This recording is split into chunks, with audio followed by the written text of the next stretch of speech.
আসসালামু আলাইকুম এভরিওয়ান, সবাই কেমন আছেন? এখানে আজকে আমি দেখাবো আলুর চপ আর বেসন দিয়ে মাখানো চিকেন ফ্রাই। আপনারা কি কখনো বেসন দিয়ে কোটিং করে চিকেন ফ্রাই করে খেয়েছেন?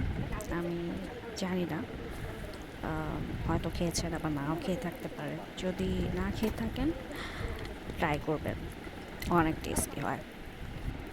আম, আমরা যখন ছোট ছিলাম, আমরা আসলে এক ভাই এক বোন। তো আমাদের মা এরকম করে চিকেন ফ্রাই করে আমাদেরকে খাওয়াতো। তারপর আলুর চপ আর অনেক কিছুই খাওয়াতো। তো অনেক ভালো লাগতো, অনেক মজা লাগতো।